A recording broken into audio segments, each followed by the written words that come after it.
Why did you choose to take the stairs rather than turning left at that point? Because I saw the big cross at the end. So you were interested in the imagery that was in front of you? Well, the art in the previous room was really dull and boring, and it looked like more of that in the other room. But down here is a big fan and colourful artwork all over the walls, which is far more eye-catching. Makes you want to. So you'd say colour is a massive influence towards... In terms of mainly when you're walking around an art gallery, because there's space that you've got to kind of cross to get to a picture, and there's directions you've got to take. So something's got to appeal more than something else. It's not like it's the only option, and you just look at it closely. But obviously, sometimes that'll be probably the reason why you miss some good art, because you didn't get to look at it properly because it wasn't interesting from a distance. This room is kind of in a subsection of the whole gallery. Do you think that the dividing walls give you a different feel around walking around this gallery? Yes and no, because I don't like walking into a dead end, and here we are, so I'm less likely to walk over into that space. I think it's important to bypass some pictures as well, so you do capture a lot of things that you wouldn't usually find interesting on the way to something else. Does the lighting in this room and how it's darker than the rest of the gallery create a different emotional response? I think it makes the pictures with more colour a lot better, and the pictures that are obviously dull a lot worse for me. So yes, I get a lot. It makes me more happy looking at colourful pictures that are lit up. With the dark walls, have they created a different emotional response to, say, the bright blue ones? Or does that change your impact on the art that's being displayed? It definitely makes a different response. And if these weren't lit up, it wouldn't do anything for the pictures. But at the same time, it makes them stand out even more because of the dark background. Do you think that the directional lighting and dark background creates a more sad feeling or negative feeling about the work rather than the brighter, happier rooms? I see this colour more, dark purple. It's more of a neutral colour because a lot of the paintings are using a lot of colour in the pictures. It's kind of just like a blank background to me, regardless whether it's white or black. The way a gallery is laid out it's taken from the traditional Renaissance layout of a building. Do you think you would be more interested in a museum-style layout where it's not as formal? As opposed to this layout? Yeah, definitely.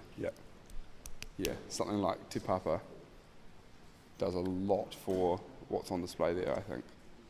Because, the architecture's cool and stuff, but art that they have in there, as well as things on display, is a lot more pleasing to look at because of the environment you're in. And I think, personally for me, a museum like this, which has got high stud ceilings, just creates this big kind of empty space when you're searching at art. But you don't want to be confined at the same time, but the room's just a big box. Traditional. Mm-hmm. Yeah, I don't like the traditional as much because it doesn't kind of take you on an adventure around the place. It's kind of like you only see things you're interested in, and then you'll approach it. Whereas otherwise you see things, and because you pick up detail way closer to the pictures, you'll enjoy a lot more of the experience in a modern art gallery. Something like that table that's been put in the middle of the room, does that interest you more than anything that's hanging on the walls? It would if it was interesting, but that's not at all. It's kind of, I went to walk down there and it was in my way, so I was like, I can't be bothered. So I turned around and came back to the middle of the room. But I suppose it flows with the rest of the artwork here, because it's quite boring, and this art's boring to me. What makes this piece of art boring to you? There's too much negative space around it. Like, space is good in art, but this is in the middle, and it's like about a sixth of the size of the table. And, it's on a very wrong surface, but that's all made out of pencils. Really? So there you go, there's a very good point. I didn't pick that up from my ages away because of the room. I don't want to come down here. And it's not until, you just pointed out the point, because it's not until I get close to it that I would have realised that it's made out of pencils. And so I wouldn't have the pleasure of enjoying this as I am now, as if I just walked through the room like I would have, unless you pointed that out to me, or asked me about the table, which I initially had no interest of doing. So throughout walking through these different rooms, have you noticed any of the signs or labels or communication methods that are around? No, they're too subtle. They're too subtle if they want to get your attention, but they kind of wait for you to come over to the painting and then you read about it. So unless the painting's got an interest to the observer, they're not going to read what's on the wall. The subtle is good. It fits well with the room. Like, it's cool. Like if they were big black or white signs on the wall, it would look tacky. And they don't want to take you away from the picture itself. But there were 4 main colours in that room. Did any of the colours make you react differently to the art that was on display, or how you felt in each room? yeah, it made the rooms I didn't like a bit more pleasing to be in. So I guess no, the red room with the art I didn't like, as a general consensus, I thought I stayed in there a bit longer because it made me feel a bit happier being in there. Whereas if the room was, the paintings were dull, and if the room was, say, a brown or something like that, I wouldn't have stayed in there enough as much. It's a sign for why that area is closed. Would you spend time reading the smaller text?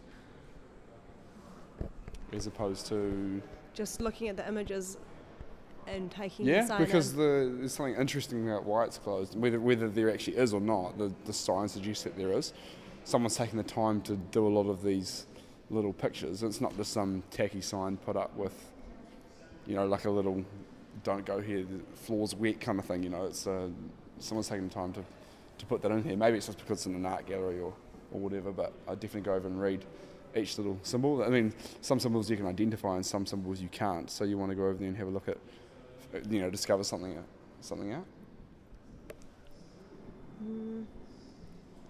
Do you feel you're more interested in artists' work in a larger open space or a smaller, darker space?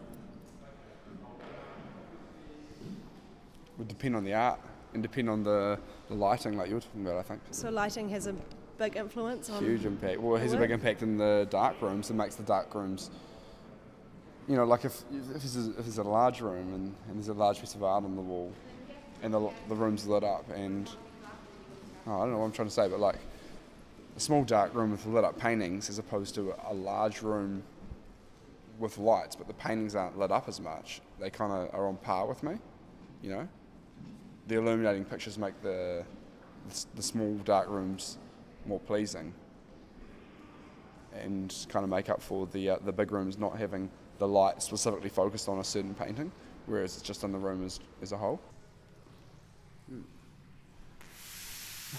That's cool though. That's really cool. Maybe it's because of the space here. I want you to walk. So why do you like this bit of air that's coming out of the wall? Because it makes you wonder. You think a bit of maintenance is going on next door. I see a pressure pad on the ground. There you go. See, now I'm thinking about something. So this is a tiny little speck of art on the wall, but you are interested in it because of how you interacted with it, the sound that came out of it. Yeah, I really like it. I really like this because it's so different, and it's something you can't see. There you go. I don't know. It just looks like it just looks like someone's renovating the side of the wall, very subtly, but obviously there you go. Maybe not. Maybe I don't know. It's not a timer, is it? There must be a pressure pad. See, now I'm wondering, where's the pressure pad? And so you'll search the ground, or you'll be like, is there a little sensor or something like that? Which is really cool. You second guess it. You walk over to that one, and then you hear that thing. It gives you a bit of a fright.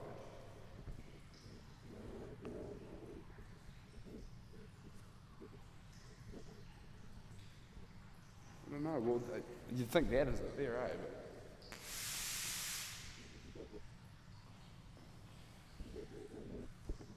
Must be something under here, which makes sense because